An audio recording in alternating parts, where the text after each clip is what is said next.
de una joven con discapacidad intelectual. Un análisis funcional experimental. Bueno, pues nada, muchas gracias por la presentación y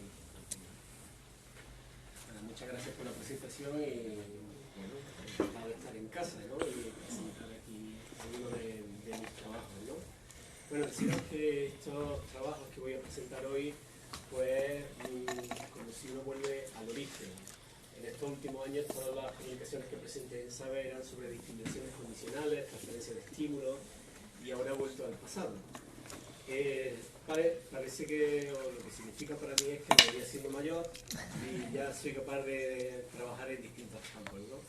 Bien, al margen de la broma, bueno, pues yo ahora os digo que son dos casos reales que y el otro pues ya sí ha llegado a meta, que luego haré la razón. Bien, el primero, como veis, es una intervención sobre conductas agresivas que se ha realizado en el contexto familiar. Bien, como todo el mundo sabe, el análisis funcional experimental implica la aplicación de una serie de contingencias de forma programada para determinar el efecto que produce sobre la conducta problema. Y el autor de referencia aquí es Iwata, que lleva ya desde digamos, de los años 80 del siglo pasado aplicando esta metodología. ¿Bien? Así que no es nada novedoso la aplicación de ella porque se ha comprobado en muchísimos casos que es muy eficaz y nos aporta datos bastante interesantes. Pero sin embargo su aplicación por expertos ha sido ampliamente documentada, pero eso no ocurre, por el contrario, en el contexto familiar. Lógicamente un especialista pues tiene un conocimiento técnico que le permite aplicar con una serie de garantías un procedimiento. Lo que es mucho más extraño es que los padres puedan de alguna manera seguir fielmente ese procedimiento.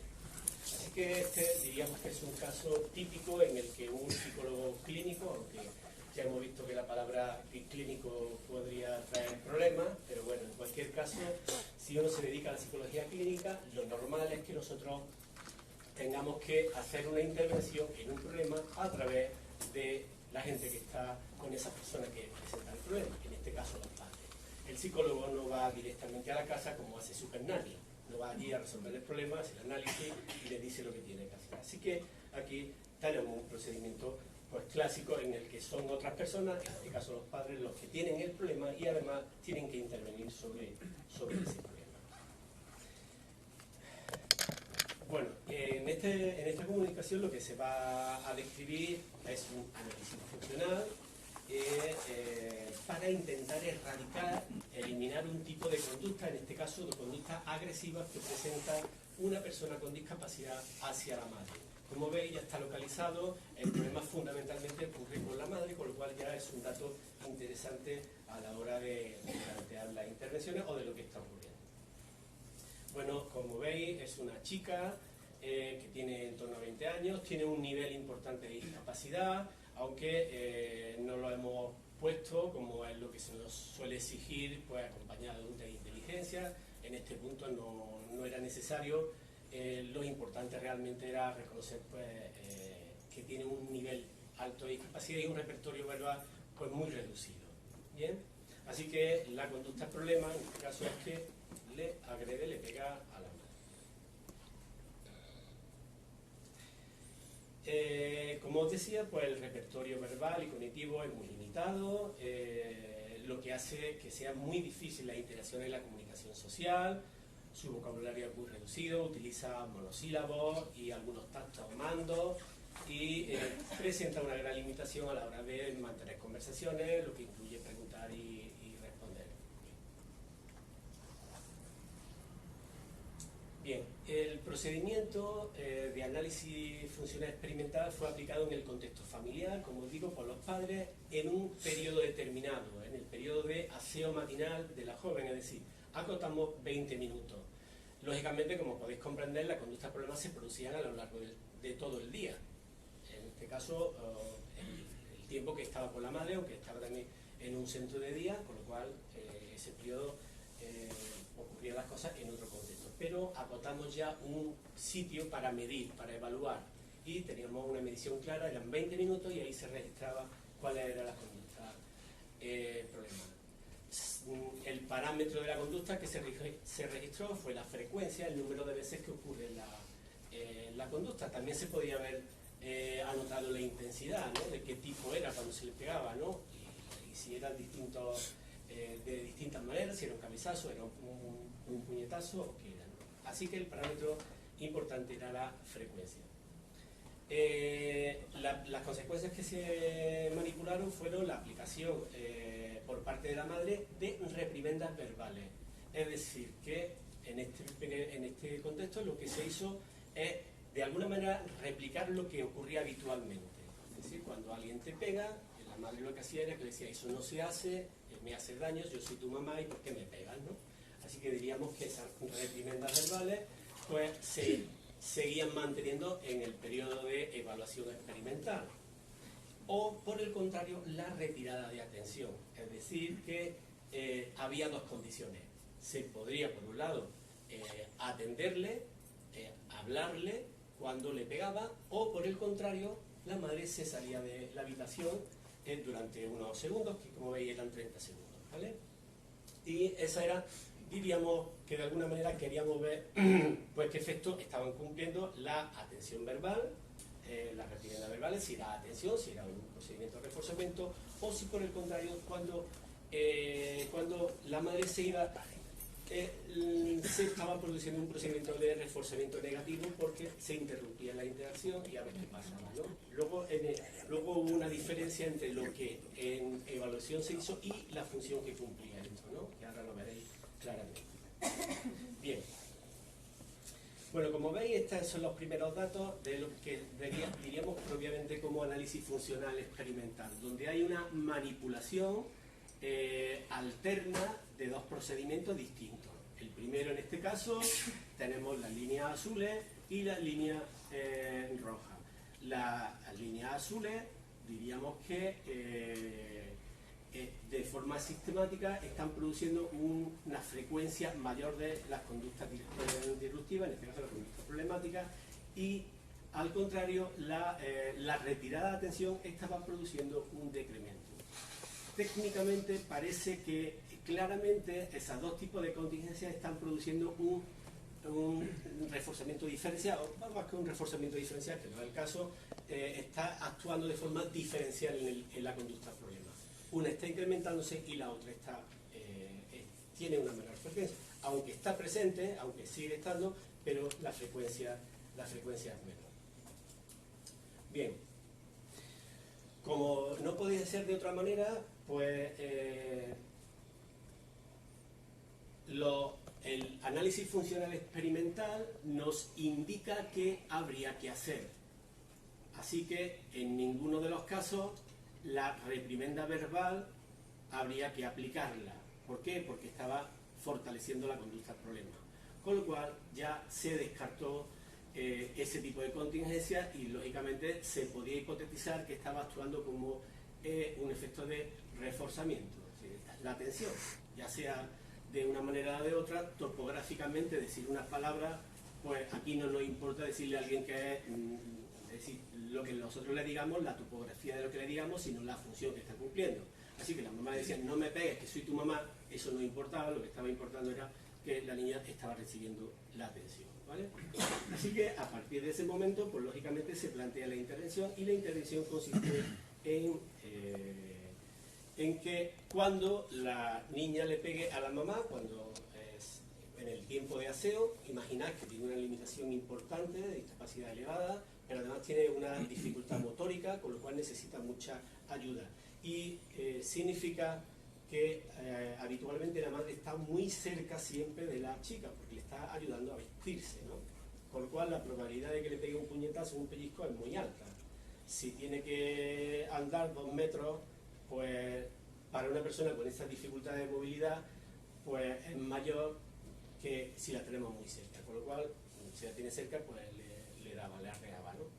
Bueno, así que sistemáticamente la intervención consistía en que cuando ocurriera la conducta agresiva, la madre se salía del baño durante 30 segundos. Y como veis, los datos empiezan a decrecer, empiezan a disminuir.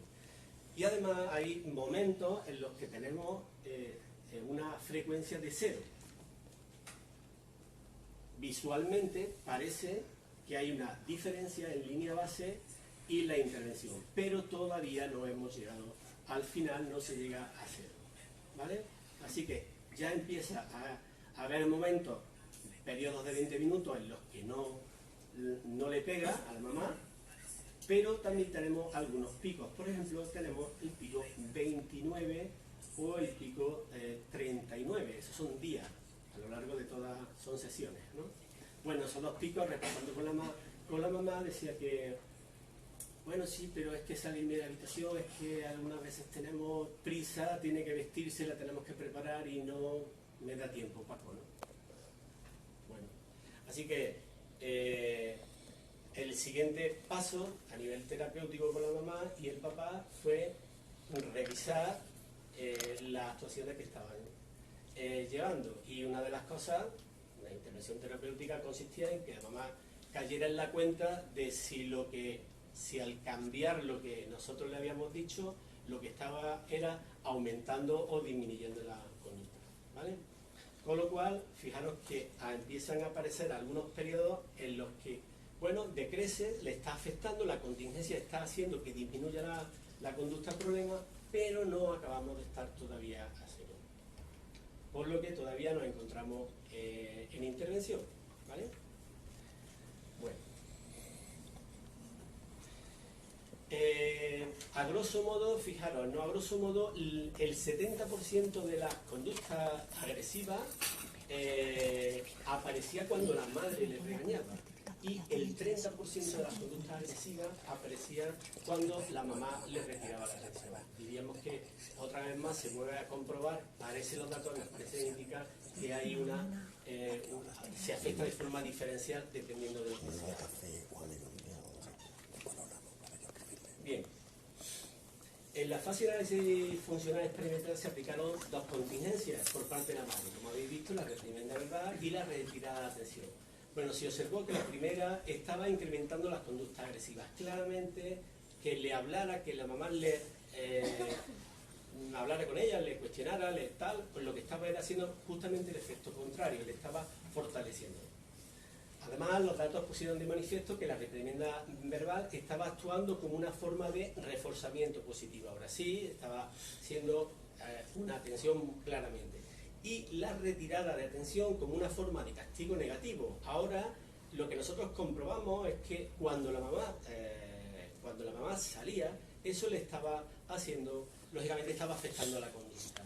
Y en una hipótesis inicial pensábamos que podría ser una forma de reforzamiento negativo porque rompía la interacción, pero lo que los datos empezaron a poner de manifiesto es que la conducta se estaba viendo afectada y estaba decreciendo, ¿no? Con lo cual era también muy interesante y a partir de ahí nos dio una idea de cuál era la contingencia que había que hacer, porque en el momento inicial, lógicamente, no teníamos claro qué tipo de estrategia utilizar, ¿no? A la hora de aplicar esta contingencia, y la misma interacción nos estaba indicando que ese efecto de salirse estaba actuando como una forma de time out. Bueno, como no podía ser de otra manera, seccionar 20 minutos de la vida de una chica pues nos permitió tener una idea de qué hacer a lo largo de todo el día, que era el objetivo inicial. Nosotros entendimos que era mucho mejor buscar un periodo breve de tiempo en el que probar cuál era el efecto de lo que se estaba haciendo y a partir de ahí generalizarlo, con lo cual la idea era, desde el punto de vista clínico, es que hay que utilizar procedimientos que sean lo menos intrusivos posibles para los padres, porque para ellos les supone un coste elevadísimo, ¿no? Si ellos tienen que registrar durante todo el día, es altamente muy ingrato para ellos, ¿no? Y de esta manera, pues ya en 20 minutos, varios días, teníamos claro cuál era la función de la conducta disruptiva y a partir de ahí pues se planteaba en todos los ámbitos, ¿vale? Bueno, este es el primer caso, vamos al segundo.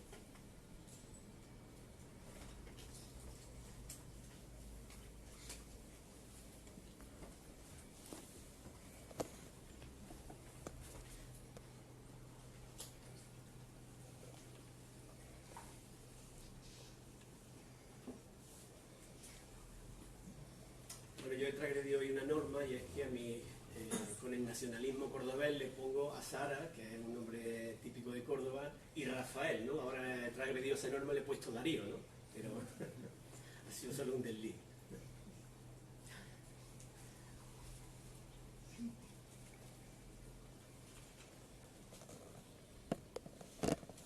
Bueno, aquí vamos a ver también un caso, en este caso de conductas disruptivas.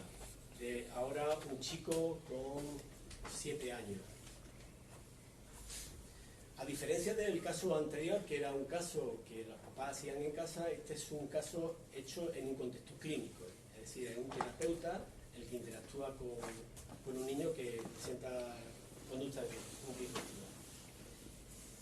Lógicamente, esta comunicación, por lo que se describe una intervención llevada a cabo para eliminar las conductas disruptivas que presenta un niño con discapacidad intelectual, las cuales, debido a su alta frecuencia, estaban imposibilitando la enseñanza en el ámbito clínico. Bueno, hay cosas que no se pueden describir aquí en una comunicación, ¿no? Pero realmente la experiencia que nosotros tuvimos es que los papás estaban muy agobiados. Podéis imaginar que la frecuencia era altísima de conducta disruptiva, altísima. Los papás habían ido por distintos profesionales, no encontraban la solución, y lo que los papás decían es que nadie le daba una solución, ¿no?, al problema, ¿no? Y con cosas tan terribles como que peligraba la vida, ¿no?, la vida de su hermano, la vida de cualquier niño que interactuara con él, porque en una de esas le podía pegar un empujón y un niño caerse por la escalera, ¿no? Con lo cual, pues, los padres acudieron a la clínica, pues, muy agobiados, ¿no? Bueno, el objetivo que tuvo este estudio, pues estos son los objetivos que se ponen para cuando uno explica, ¿no? Pero el objetivo era solucionar el problema, no había otro, ¿no? No era posible hacer otra cosa, ¿no? Porque eso era lo que demandaban los padres, y además, éticamente, yo en este caso, que era el que lo hice, era lo que me estaba obligado, ¿no? Bueno, pero para la galería lo que queda bien como objetivo son los siguientes, ¿no? Primero, determinar la función que mantiene este tipo de conducta. La función es muy importante. La reducción o eliminación de las mismas. En un primer momento era la reducción. El objetivo mejor y más importante era la eliminación de ese tipo de conducta. Y el tercero era establecer un procedimiento mínimamente intrusivo para hacer una intervención similar que pudiera ser aplicada por los padres en el contexto natural. Así que lo que andábamos buscando es, en ese contexto, que estaba relativamente controlado, poder descubrir cuál era la función, ver un procedimiento, y con ese procedimiento que luego pudiera ser aplicado por los padres de forma normal en la calle. Bueno, pues un chico, Rafa o Darío, depende de cómo queramos verlo, con 7 años, que presenta síndrome de Down y presenta discapacidad intelectual. Sus padres piden consulta porque su hijo presenta un conjunto variadísimo de conductas disruptivas y están dificultando de forma muy importante su convivencia familiar y social. Los padres simplemente dicen, es que no vamos. ¿Vaya a la feria? No, no vamos. ¿Salir los fines de semana? No, no podemos salir. No podemos hacer nada. ¿Por qué? Porque vamos a evitar que la cosa vaya a mayores. Bueno, como es normal, los padres van por distintos profesionales, y a mí me decía una cosa que no sé si era un halago o lo contrario, ¿no? No nos hemos ido por muchos sitios, hemos visto a muchos chicos jóvenes que son muy agradables con él, pero no nos dicen qué hacer, pero luego te hemos visto a ti. Y ya no sé qué significa eso, ¿no? Si eso es malo o qué, ¿no? ¿Cómo será? ¿Por las canas o qué, no? Bueno, como podéis entender, el repertorio verbal es súper limitado, ¿no? Sí, son las vocales, puede imitar, tiene 4 o 5 tactos, una cosa, bueno, con un nivel importante y lógicamente con un problema importante de articulación vocal, ¿no? La fonema le cuesta muchísimo, con lo cual es un repertorio muy limitado, ¿no? Bueno, voy a hablar ahora en el procedimiento de dos contextos, en el contexto terapéutico, ¿no?, del que nosotros hicimos, ¿no? En el contexto terapéutico, para realizar la evaluación e intervención, se eligieron tres tareas de enseñanza. Aquí sí que me sale mi otra vertiente experimental. Intento que las cosas estén muy claras, muy secuenciadas, ¿no?, para poder medir de forma eficaz lo que estamos trabajando. Así que yo seleccioné tres tipos de tareas diferentes. Una que era una imitación, hacer imitaciones vocales muy limitadas, pero había control instruccional, dame, y le ponía discriminaciones condicionales para que eligiera tres elementos para que seleccionara. Y, lógicamente, anotaba por un lado cuál era la ejecución, si correcto o no, los ensayos, y ahí anotaba la frecuencia de conducta disruptiva. Que era ensayo y a ver qué ocurre, ¿no? A ver qué pasaba. Y se tomaba nota de todas las conductas disruptivas, pero fundamentalmente las conductas disruptivas que aparecían eran romper papeles, tirar juguetes, tirar material escolar, escupir, pegar cabezazos, patadas, ¿vale? Además era un tirador de primera, ¿eh? Sí, donde ponía el ojo, ponía el juguete. Sí, y una de las veces estaba de espalda y un elefante así de grande aquí, macizo, ¿no? Porque yo tenía los juguetes, eran siempre de esto de trapo, ¿no? Para que no... No, pero me cogió el elefante y... Bien. Bueno, pues fijaros, unas condiciones muy controladas, así que una interacción, 1 a 1, donde estamos aproximadamente un metro de distancia, frente a frente, mantenemos contacto ocular, ¿vale? Y tenemos al lado una mesa en la que se van poniendo pues, los materiales de apoyo, los juguetes, los papeles y las cosas para apuntar. En la imitación muy clara, muy precisa, di a, di papá. Y en la imitación física, haz esto. Muy sencillo todo, ¿no? Para que las cosas quedaran muy claras para él. Y el control instruccional muy básico, dame, ¿no? Se le daba un muñeco, se le ponía el muñeco y tenía que, dame el muñeco y me lo tenía que dar en la mano, ¿no? No tirarlo, ni tirarlo arriba, no. O sea, claramente ahí. Y en las discriminaciones condicionales, pues que señalara uno de los objetos, se le ponía, como en una situación 1 a 1, yo tenía una mesa, una tablita, una tabla en la que situaba la fotografía y ahí tenía que señalar, ¿no? Entonces la fotografía y la tabla podían acabar en cualquier lado. Bueno, fundamentalmente cuando se hacían los ensayos, en los ensayos de imitación, ya fuera vocal o física, pues lo que ocurría era los papeles, ¿no? Los papeles que tenía situados a su derecha, eso acababan rotos, tirados, ¿vale? Y una vez se quitaban y otra vez y así sucesivamente, ¿no?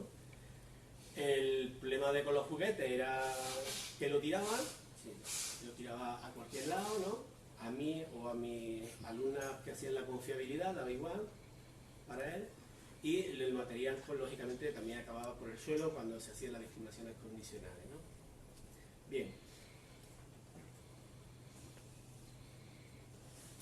Bueno, pues en evaluación, pues lo que se intentó es, de alguna manera, buscar pues, esas dos condiciones, ¿no?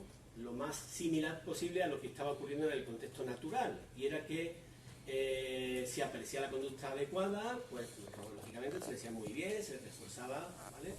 Y si aparecía la conducta disruptiva, lo que se hacía era intentar replicar lo que hacían fuera. Y eso no se hace porque hace eso y no pórtate bien, lo que haría cualquier persona en un contexto de la calle, ¿no?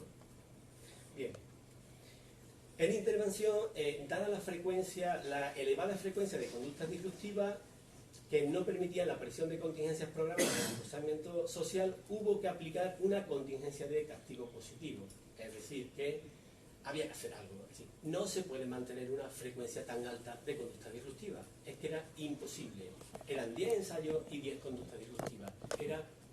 Y Y eso simplemente en esos ensayos. Imaginar toda la hora, imaginar luego en la casa, la cosa era altísima. Así que había que aplicar algo que produjera un cambio. Y ese es el problema, porque ahora mismo aplicar de castigo está muy mal visto, todo el mundo renegamos del castigo, ¿y qué hacemos? ¿Qué hacemos? ¿Lo dejamos que mate a alguien? ¿Que se mate a él? ¿Que haga algo? Sí. Hay algo que hacer que baje la frecuencia. Así que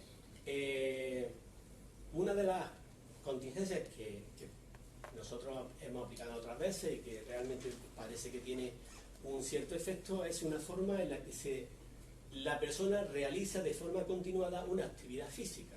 Realización de una actividad física en sí misma, a no ser que te guste mucho tal cosa. Por ejemplo, a mí el deporte, pues correr 10 kilómetros, pues una actividad de castigo completamente. Hay otros que es un reforzador, ¿no? Pero bueno, en este caso, la realización de una actividad continuada. Así que la cuestión fue tan sencilla como lo siguiente: recoger una a una 5 tarjetas rojas y depositarlas en la papelera. Así que cogimos 5 tarjetitas y cada vez que aparecía una conducta disruptiva, él iba cogiéndola una a una y la echaba en la papelera, ¿vale? Por supuesto, en intervención, ya dado la frecuencia o la función que tenían las reprimendas verbales, no había reprimendas verbales. Eso además la madre era una de las primeras cosas que aprendió, y observó que eso es lo que estaba haciendo, el efecto era al contrario. Bien, y si aparecían conductas adecuadas, pues se le daba su reforzamiento social y ya está. Bueno, los resultados son los siguientes, ¿no? Como veis, hay una línea base múltiple, que si uno quiere publicar en Estados Unidos, pues tiene que aplicar una línea base múltiple, si no, no te lo publican. Ya puedes hacer el estudio mejor del mundo, que no lo entienden. Así que hubo que hacer una línea base múltiple, es decir, una línea base múltiple en la que hay 3 conductas distintas y cada una de ellas se aplica indistintamente la contingencia en el momento que le corresponda. Así que línea base, como veis arriba, en la imitación, conducta disruptiva, este es el número de conductas disruptivas, está a tope, está arriba, está a 8, a 7, a 10, está arriba, muy bien, y empezamos a aplicar la contingencia de imitación y veis que empieza a decrecer. Pero lo realmente importante y la función que tiene este procedimiento es que nos permite dilucidar que la otra conducta, el número de ensayos sigue alta, la primera está bajando pero la segunda sigue alta, con lo cual hablamos de la independencia funcional de las conductas, ¿no? Y ese es el efecto que se produce y se ve a lo largo de todas, ¿no? Con lo cual, sistemáticamente, esa recogida de las tarjetas estaba produciendo una bajada de las conductas problemas cuando se le aplicaba, ¿no? Afortunadamente, antes de venir aquí, la semana pasada, pues el criterio era 3 bloques consecutivos a 0 ensayos, lo tuvimos la semana pasada, con lo cual hemos tenido ya el criterio meta para decir que ya hemos resuelto hasta este momento, ¿no? Ahora hay que hacer seguimiento, el problema que teníamos, ¿no? Bueno, pero claro, alguien diría, bueno, pues sí, le intervenimos en una conducta y ya está, ¿no? Se queda el sujeto tranquilo. No, eso no ocurre. Lo que ocurre es que cuando intervenimos en una aparece variabilidad de respuesta. Así que, bueno, pues lógicamente, como veis, estos son datos solo de intervención. Tira los papeles, pero también se tira al suelo, pero también golpea el espejo, pero también da patada, es decir, aparece variabilidad. Y, lógicamente, como no puede ser de otra manera, se le aplica también la contingencia, ¿no? Se le va aplicando también a las nuevas conductas que van apareciendo, ¿vale? Bueno, los datos de la línea base múltiple lo que parece indicar es lo siguiente: las conductas están mantenidas por reforzamiento positivo, por la atención prestada, aunque eso también es matizable y alguien nos diría, bueno, pero para eso tenías que haber hecho un análisis funcional experimental, porque tendrías que haber manipulado no sé qué. Bueno, parece a priori, ¿no? Tampoco nos vamos a poner muy puristas, el objetivo era resolverlo.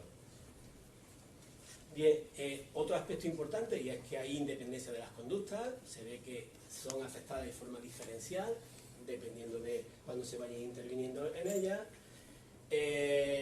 la aplicación del castigo positivo, esta forma de castigo positivo, ha dado variabilidad de respuesta, como no podía ser de otra manera, pero también ha producido, es lo importante, una eliminación de las conductas problemas en este caso. Y además esto se ha producido en un número reducido de bloques de ensayo, es decir, la intervención ha sido relativamente potente y rápida y hemos corregido el problema, ¿no? Los datos obtenidos permitieron diseñar un procedimiento mínimamente intrusivo, es decir, a partir de los datos que nosotros tenemos en la investigación, en este trabajo experimental, más que una investigación, digamos que es una resolución de un caso, ¿no? Un caso clínico, ¿no? Nos permitió hacer un procedimiento similar. Y, claro, eso significa que tenemos tarjetas, las tarjetas las pueden llevar los padres, pero no hay papelera. No hay papelera, por la calle no hay papelera. Bueno, pues eso es tan fácil como 5 tarjetas rojas y una tarjeta azul. Las tarjetas rojas van a donde está la azul. Así que él coge su tarjeta roja y la deposita donde está la azul, ¿no? Y de esa manera se resuelve el problema. Bueno, la cosa ha sido tan estupenda que la mamá va a todos los sitios con sus tarjetas azules, rojas, las lleva a todos sitios. Y su suegra dice que ¿por qué nadie antes le ha dicho lo de las tarjetas? Bueno, y al margen de la broma, deciros lo siguiente, ¿no? Y el procedimiento ha sido muy eficaz, hemos resuelto el problema, la madre está bastante contenta, ya todo está muy bien, dice, está muy tranquilo, ya no es como antes, ¿verdad? Y además de la propia contingencia ocurre lo siguiente, que era una de las ideas que nosotros teníamos a la hora de aplicar este procedimiento, era que había que buscar un procedimiento para que lo aplicara la madre y también lo pudieran aplicar los maestros en el colegio, porque en el colegio también tenía muchísimos problemas. Así que lo que está ocurriendo es que la mamá muchas veces ya no tiene que tirar las tarjetas al suelo. Con que saque las tarjetas, ya la cosa queda controlada. Así que hay un efecto que antes hablaba en la comida, y es que las tarjetas también son un estímulo discriminativo, ya absolutamente claro, y él ya está manteniendo su conducta también sin necesidad de que aparezca eso, ¿no? Con lo cual, a priori, bueno, pues las cosas han ido funcionando, ya os digo, realmente el problema era muy importante, los padres estaban muy agobiados con la historia porque le estaba imposibilitando cualquier tipo de avance del niño, con lo cual, y con cosas mucho más terribles, ¿no? Que un niño con una frecuencia tan alta de conducta disruptiva agresiva es altamente probable que acabe no en su casa, sino en un contexto especializado, ¿no? Así que había que intervenir y de una manera muy drástica. Muchas gracias.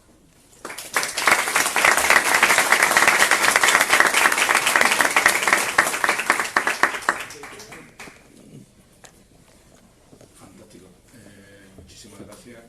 Una exposición magistral. Pasamos ahora...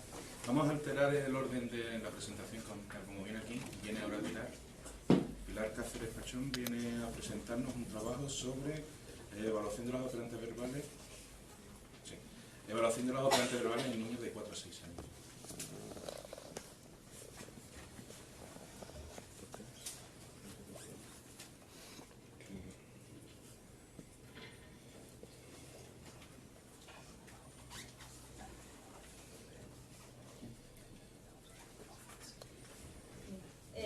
Bueno, como ha dicho José Andrés, soy Pilar, y antes de nada agradecer al Comité Científico la oportunidad de poder presentar mi trabajo en el Congreso.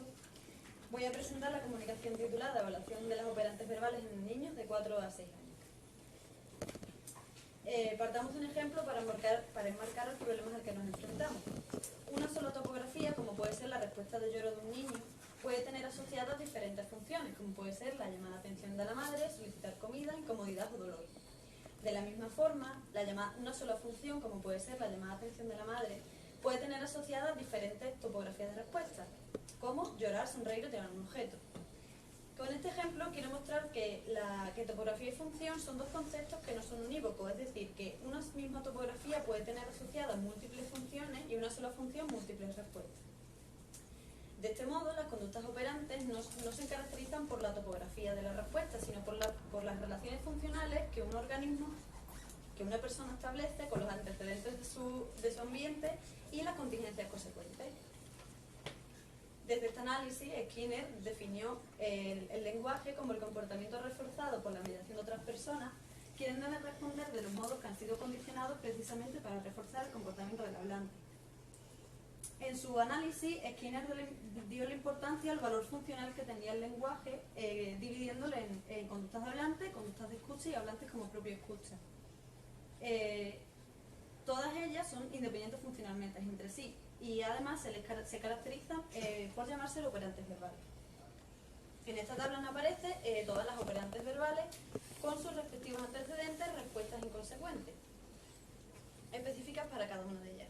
Como he comentado anteriormente, dichas operantes se caracterizan por ser independientes funcionalmente, es decir, que las condiciones bajo las que se dé un operante verbal no tienen por qué ser las de cualquier otro operante. Dicha independencia la estudiaron Lamarr y Holland, y en los datos de su experimento se refleja que el orden de adquisición de las operantes verbales no tiene por qué ser el mismo en cada persona, aprendiéndose unas antes que otras, incluso en orden distinto.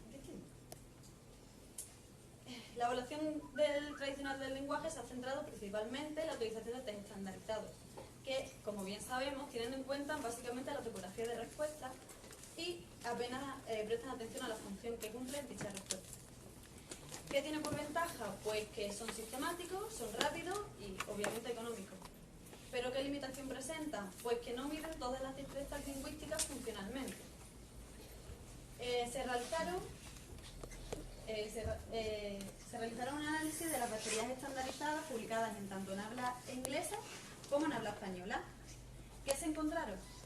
Pues que la mayoría de los test sobrevaluaban algunas destrezas, como se puede observar en la tabla, ecoica o tacto, por ejemplo, mientras que otras destrezas, operantes verbales, como mando o la conducta textual, apenas eran evaluadas.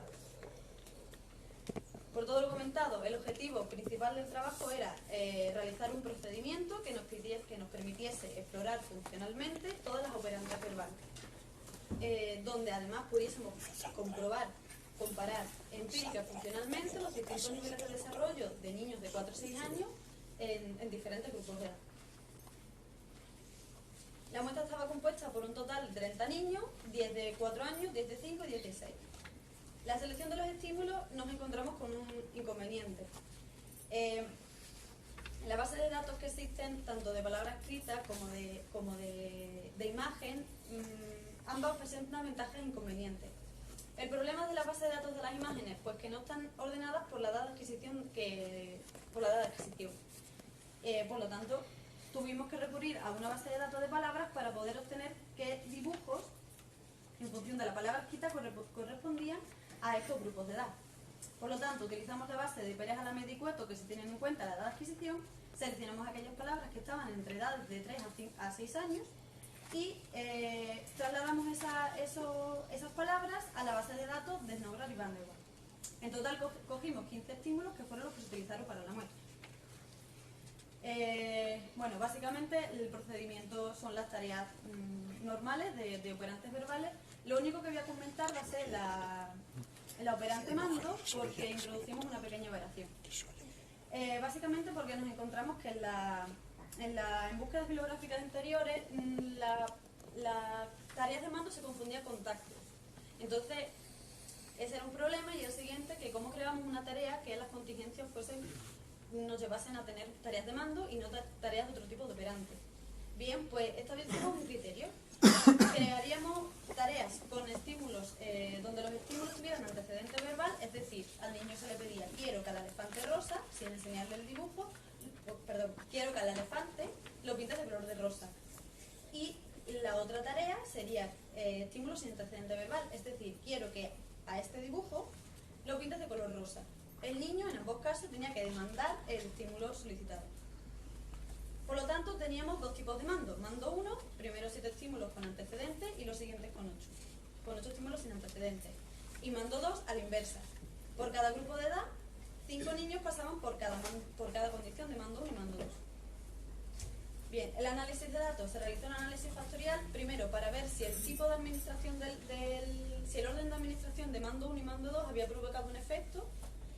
Después, para ver si todas las variables que teníamos observadas había efecto entre ellas o la posible interacción.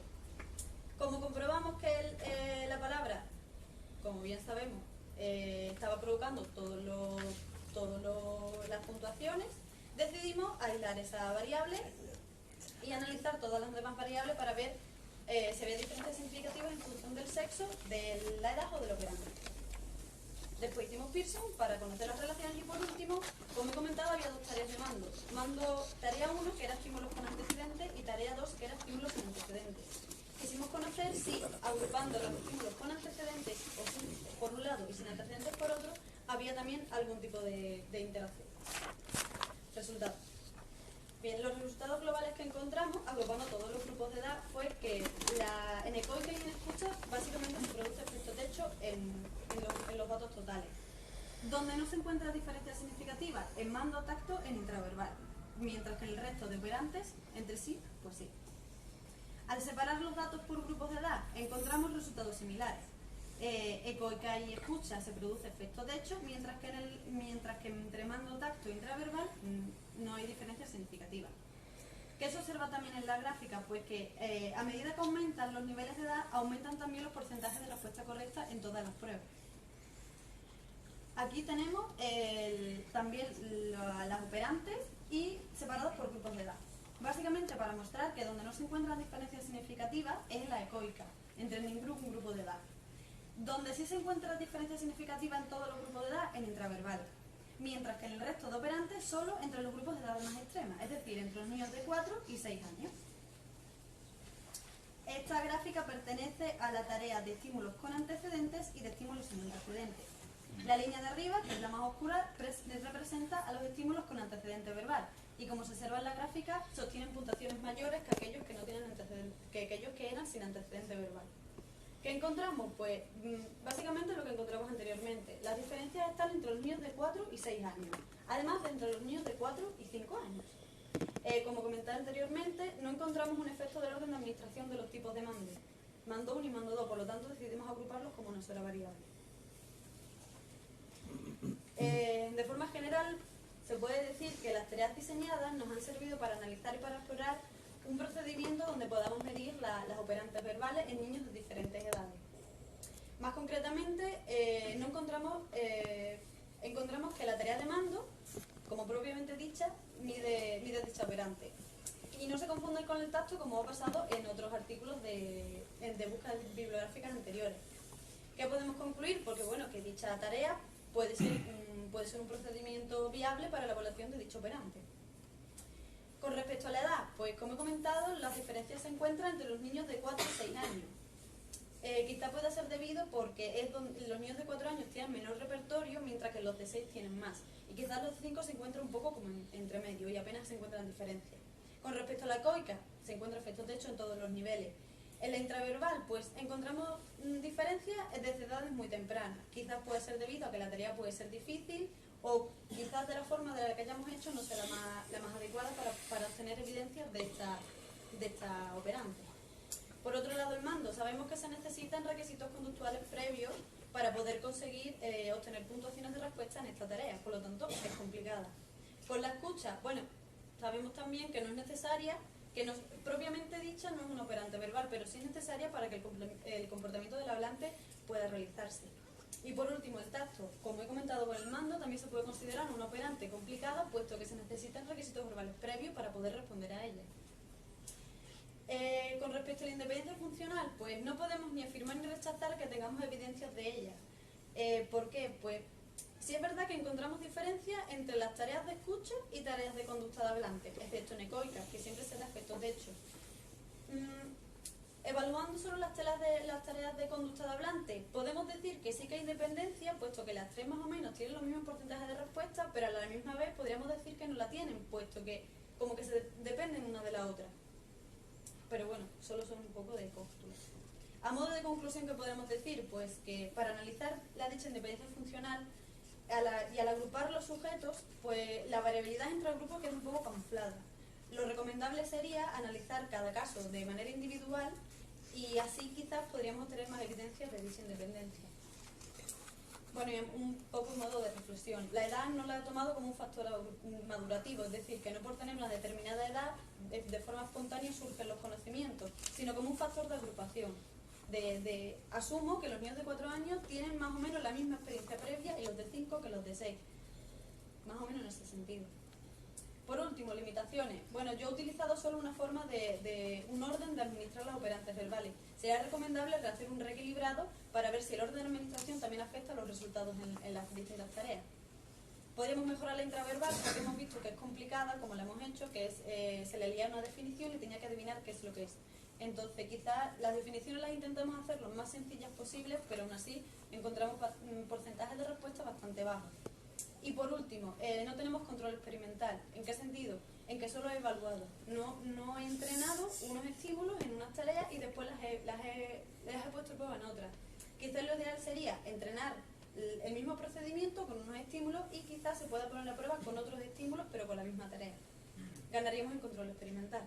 Y por último, para futuras líneas, bueno, pues como en ecoica y en escucha se ha encontrado efecto techo, se podrían crear distintos niveles de habilidad, de complejidad dentro de estas tareas o incluso reducir los niveles de grupos de edad, de pasar al niño de 2, 3 años y a lo mejor ahí se encuentran más diferencias que entre los que yo he escogido. Y por último, solo comentarlo por encima, utilizar un procedimiento de fiabilidad entre jueces que lo comentará mi compañera más adelante. Muchas gracias.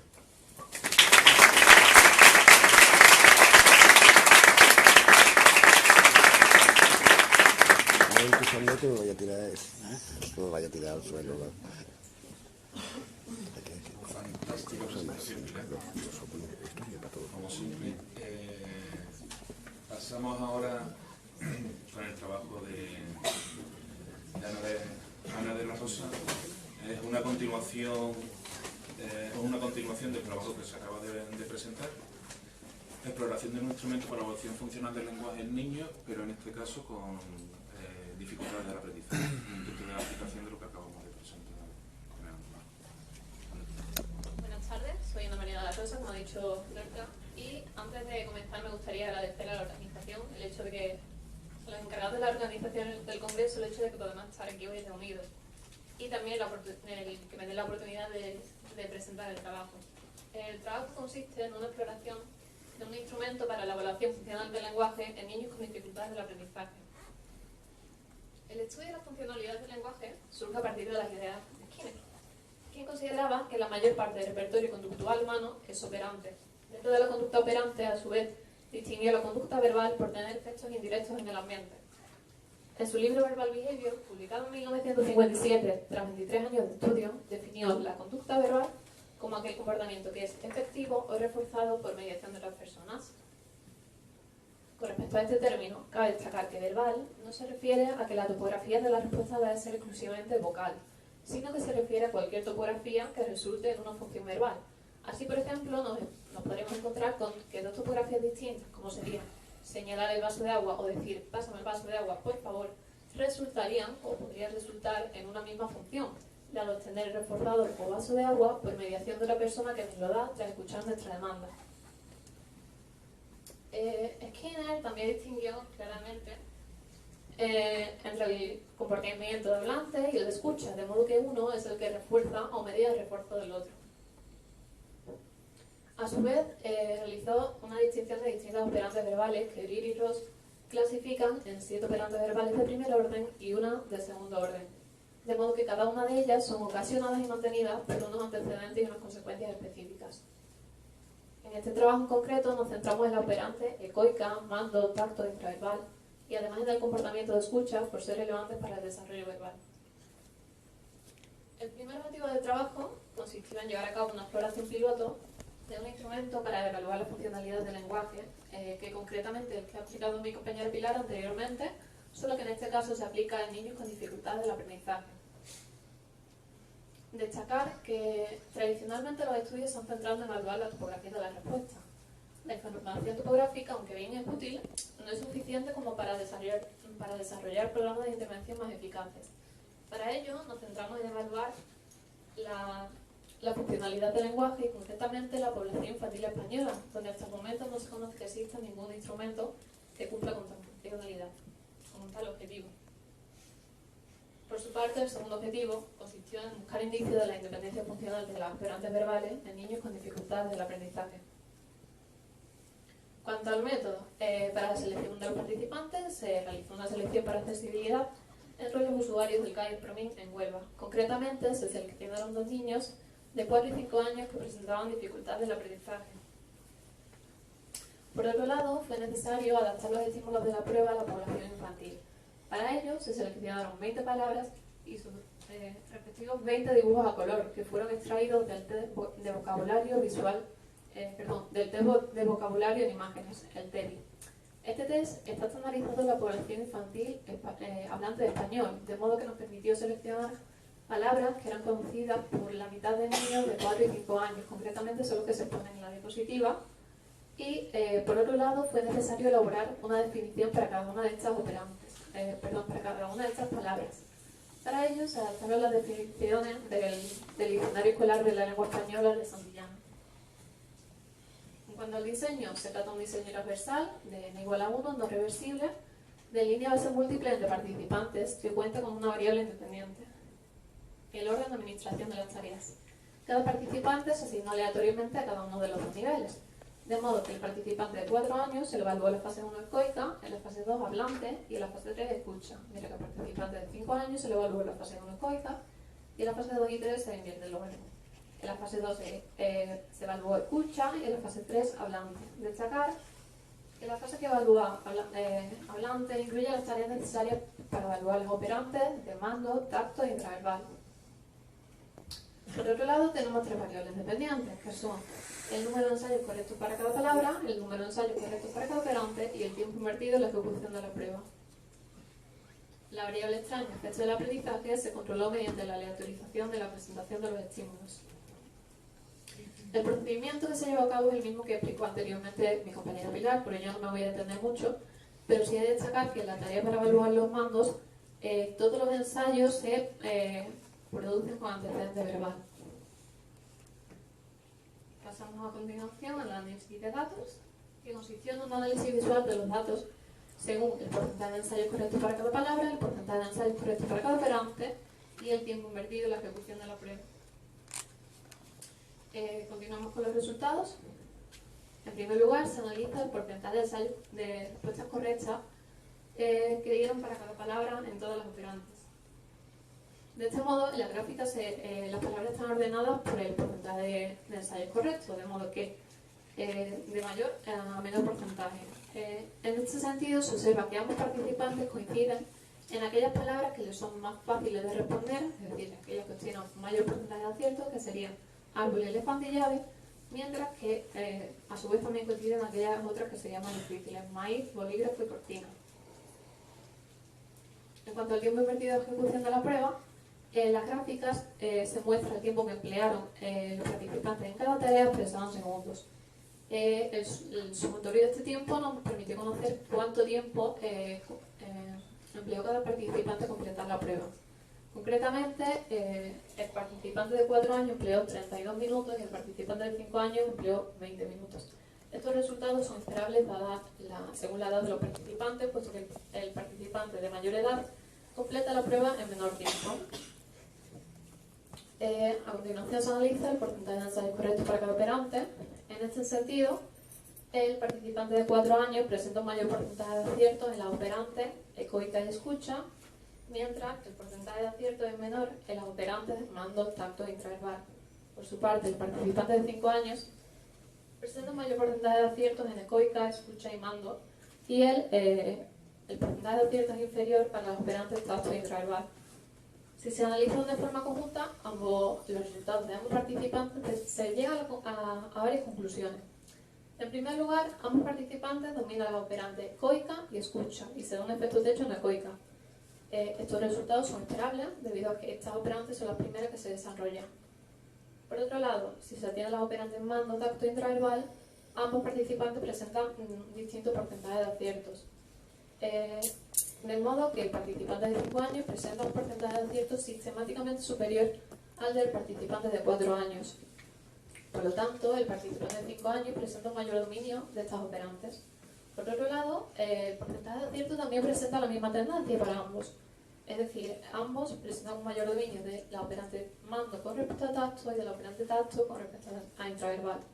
Estos resultados van en consonancia con la idea de la independencia funcional de los operantes verbales que desarrollan la Marie-Yolande, entre otros estudios que se han venido llevando a cabo hasta la actualidad.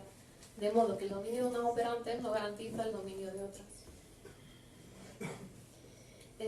Bueno, por último, destacar que la aplicación de esta prueba nos permite obtener una base del grado de adquisición de las distintas operantes verbales, de modo que orienta la línea de intervención que se debería llevar a cabo. En este caso, estaría principalmente orientada al desarrollo de la operante intraverbal, aunque para ello, antes de pasar a trabajar la operante intraverbal, cabría desarrollar la operante tacto.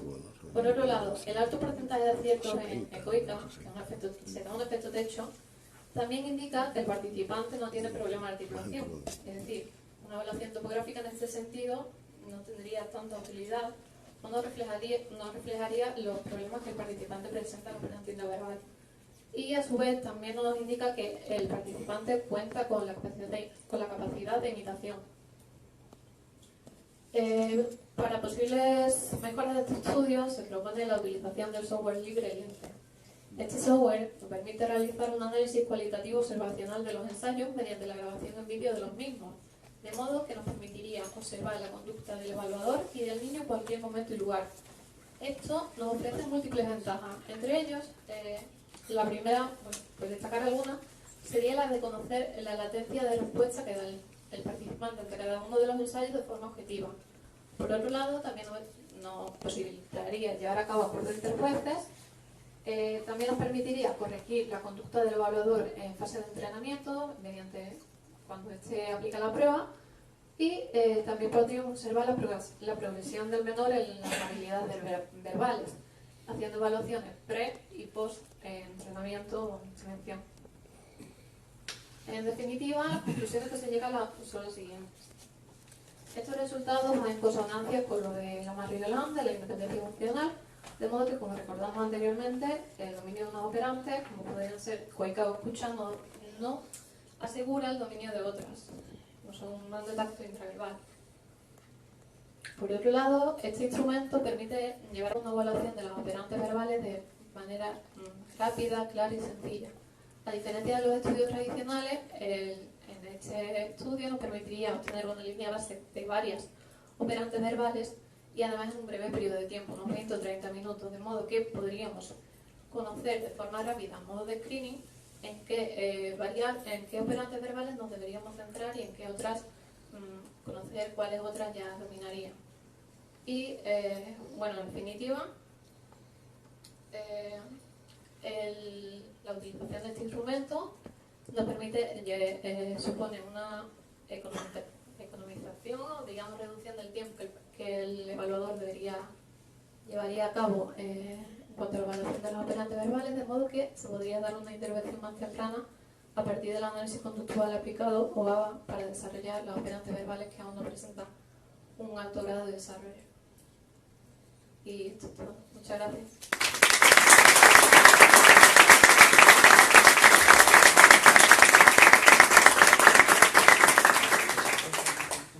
Muchísimas gracias, Ana. Fantástica presentación. Pasamos, por último,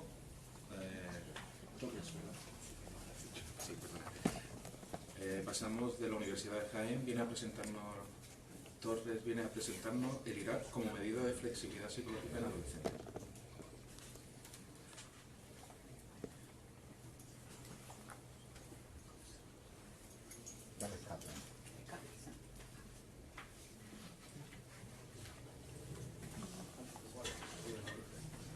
Al F4. Estoy calculando. Al F4. Calculando. Tiene una mala conducta de escucha, ¿no? Pero no entiende. Falló el mando. Falló el mando.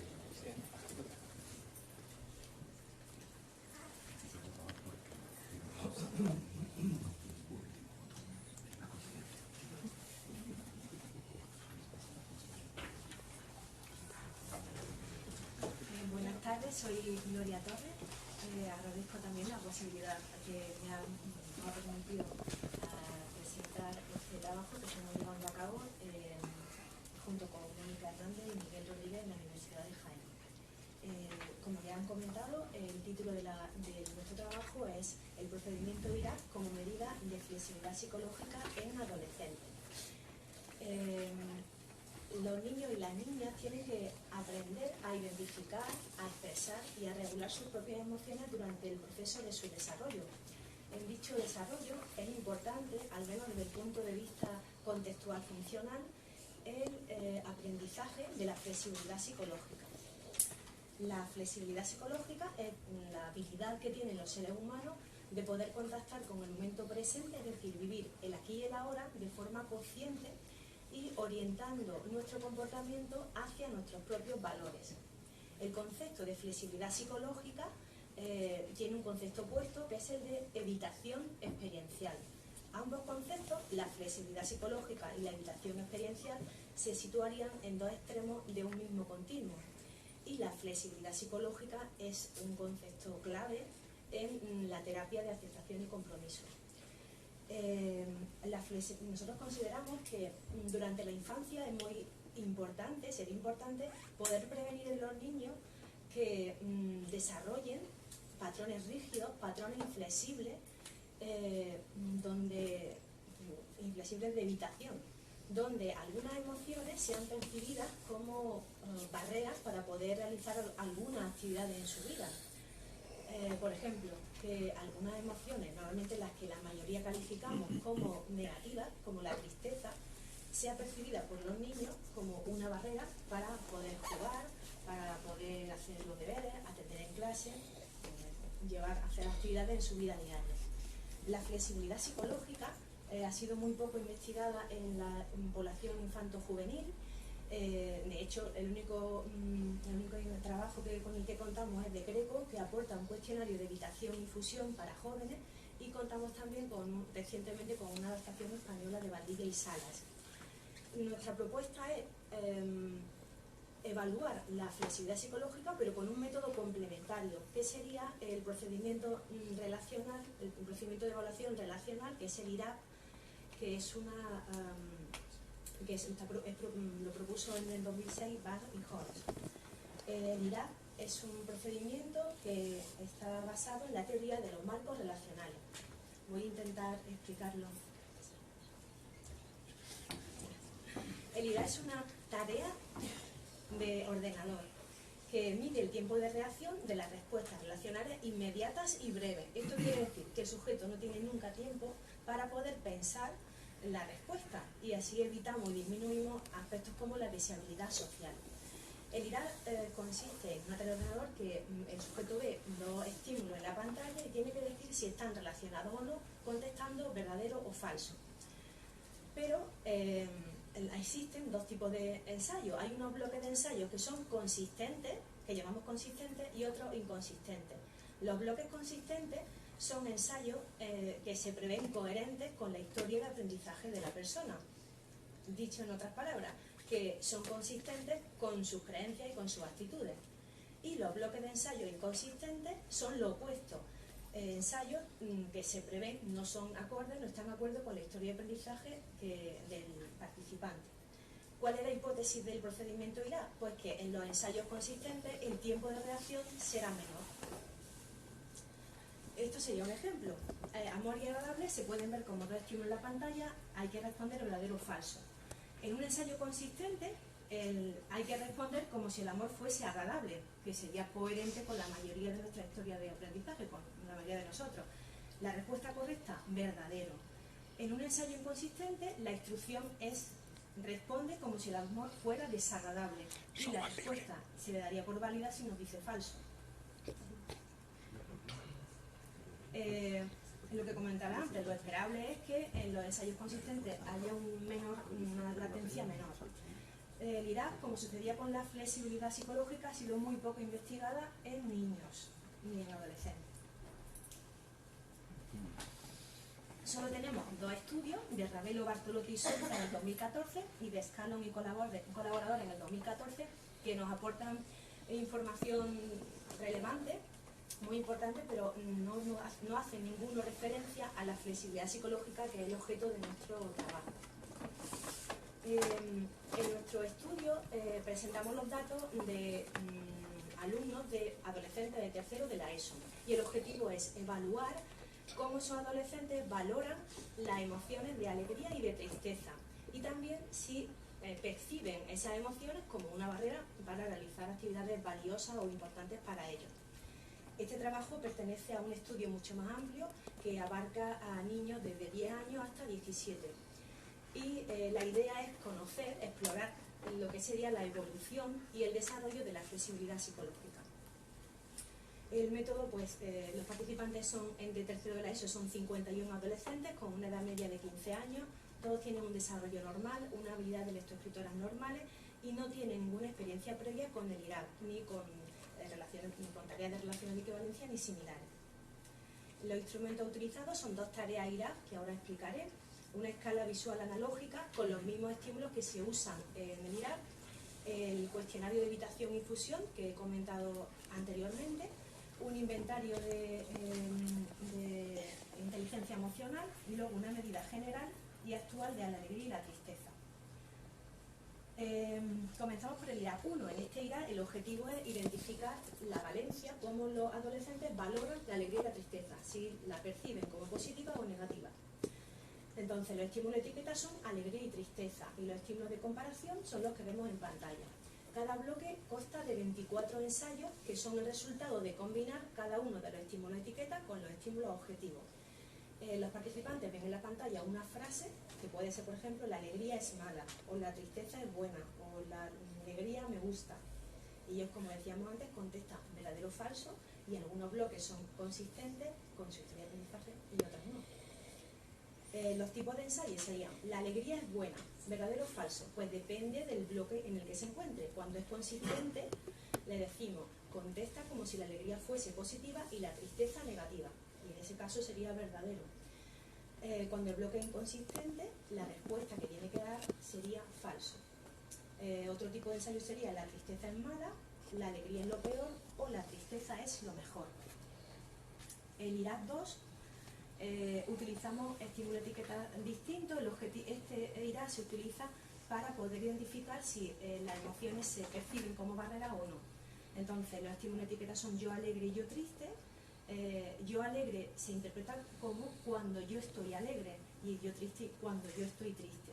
Eso se lo explicamos en las instrucciones. Y se combinan con cada uno de los estímulos de comparación. Por ejemplo, yo alegre paso de jugar, yo triste me despisto.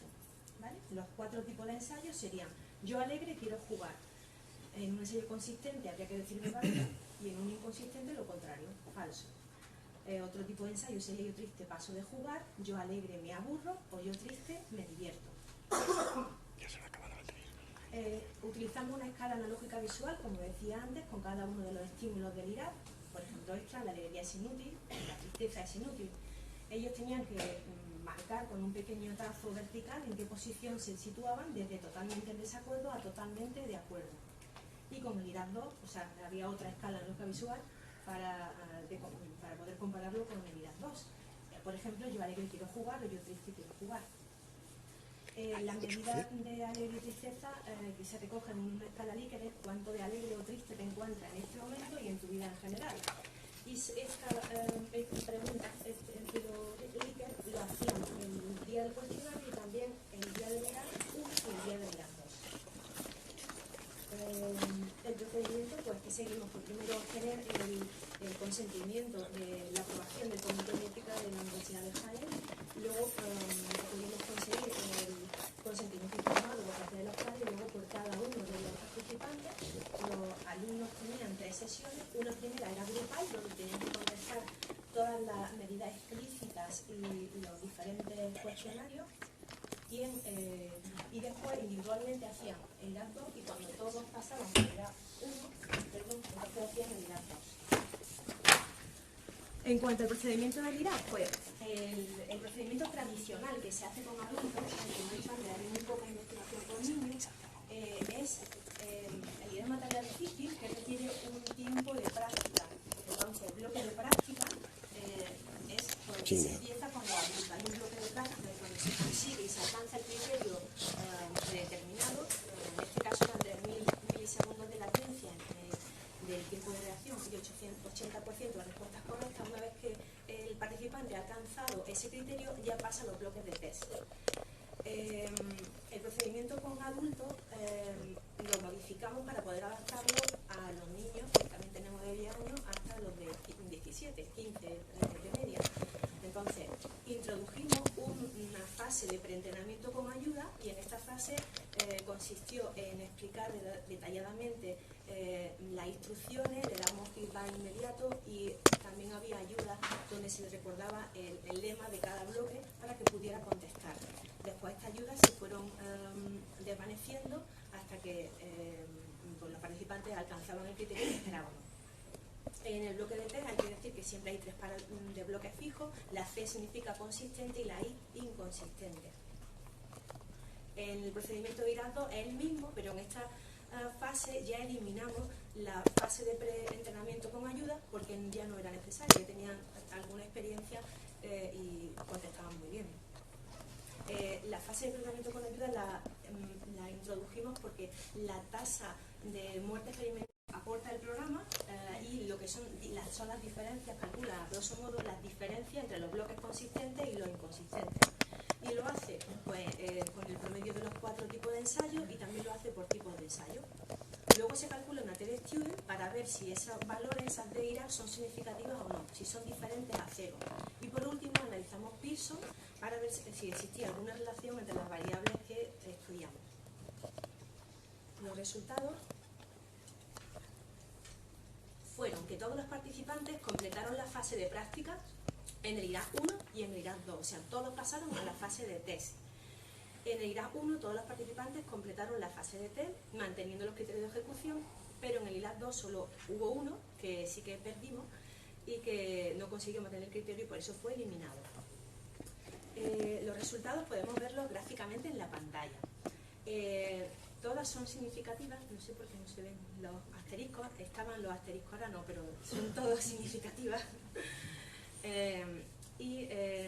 Eso significa que hay diferencia entre los bloques consistentes y los inconsistentes. La dirección y el seco es hacia la alegría, es decir, que los niños valoran más positivamente la alegría. Pero esto puede deberse a varias cosas. Entonces, para poder entender esa dirección tenemos que mirar la barra azul y amarilla. La barra azul con un número positivo de 0 hacia arriba nos está indicando pro alegría. Cuando solo tenemos en cuenta los ensayos donde aparece la etiqueta alegría, los niños nos dicen que la alegría es positiva. Pero si miramos en la de tristeza, cuando solo contamos los ensayos donde solo se tiene en cuenta la etiqueta, donde aparece la etiqueta tristeza, lo que nos informan sobre la tristeza es que también la tristeza es percibida como positiva, porque en el caso de tristeza, al ser un número negativo, nos está indicando pro tristeza. Entonces, los niños, los adolescentes nos están diciendo que tanto la alegría como la tristeza la valoran como positiva, pero la alegría mucho más. Por eso la media nos sale un sesgo positivo hacia la alegría. ¿Vale? En el IRAS 2 los resultados también son todos significativos, los asteriscos han desaparecido, pero estaban.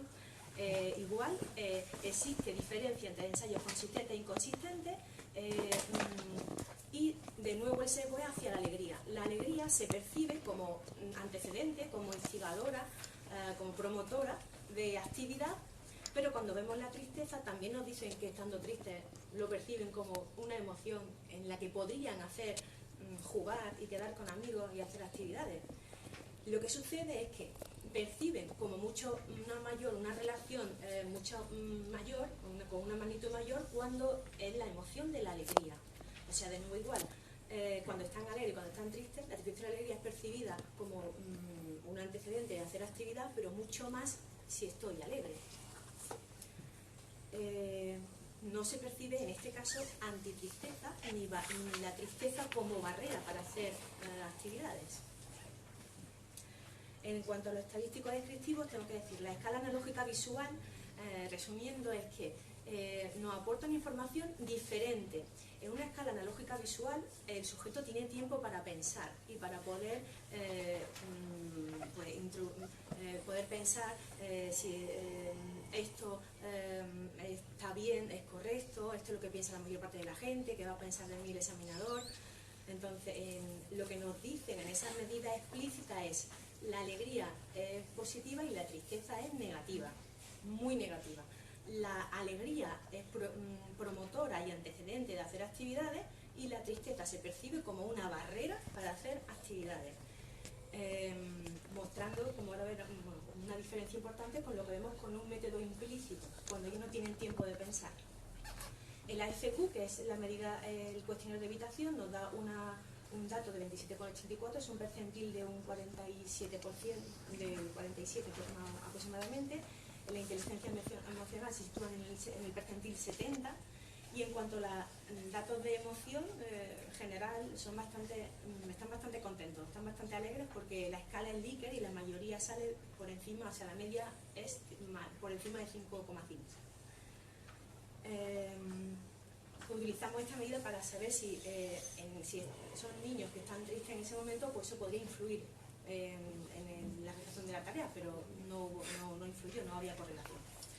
En el análisis correlacional exploratorio encontramos que cuanto mayor se percibe la tristeza como negativa, mayor se percibe la tristeza como barrera. También encontramos que cuanto mayor se percibe la tristeza como negativa, menos nota tienen en su currículum, menos nota media del curso pasado. Cuanto mayor se percibe la tristeza como barrera, menos inteligente emocionalmente te percibe, con ese cuestionario que utilizamos. Y luego la medida explícita del cuestionario de evitación correlaciona con la nota media. El AFQ mide evitación, entonces a mayor evitación, menos nota media tienes, y cuanto más se evita, también se percibe la tristeza como barrera, pero es en la escala analógica visual, es decir, eso es una medida explícita. La FQ no obtenemos correlación con las medidas implícitas, solo con la explícita.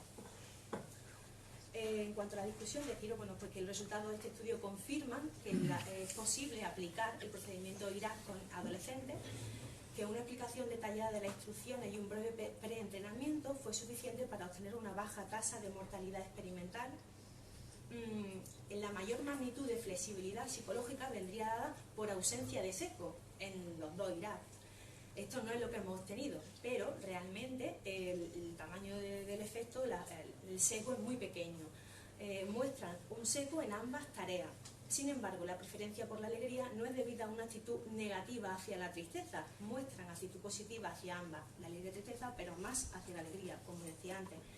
Y en IRAC 2 sucede igual. Hay un seco positivo hacia la alegría percibida como un estado emocional asociado a realizar actividades valiosas, pero esto no es debido a que perciban la tristeza como una barrera. Por último, comentar que existe una clara discrepancia entre las medidas implícitas, el IRAC, y las explícitas. Esto es normal en todos los estudios que se hacen con este procedimiento. Lo que sí hemos obtenido de modo diferente es que el mayor seco se obtiene en las medidas explícitas. Es decir, la gente normalmente suele ser más radical en las medidas que son implícitas. Y en este caso hemos tenido lo contrario. La explicación que damos a esto sería la siguiente. Y esto se debe probablemente a que en nuestra sociedad lo más reforzado socialmente es considerar la tristeza como negativa y la alegría como positiva. Y también se refuerza la regla de que la tristeza debemos evitarla, controlarla o eliminarla de nuestras vidas para ser felices y poder funcionar. Aunque en realidad en esta investigación no se observa este efecto a nivel implícito, solo a nivel explícito. No sabemos si en otras edades esto podría cambiar.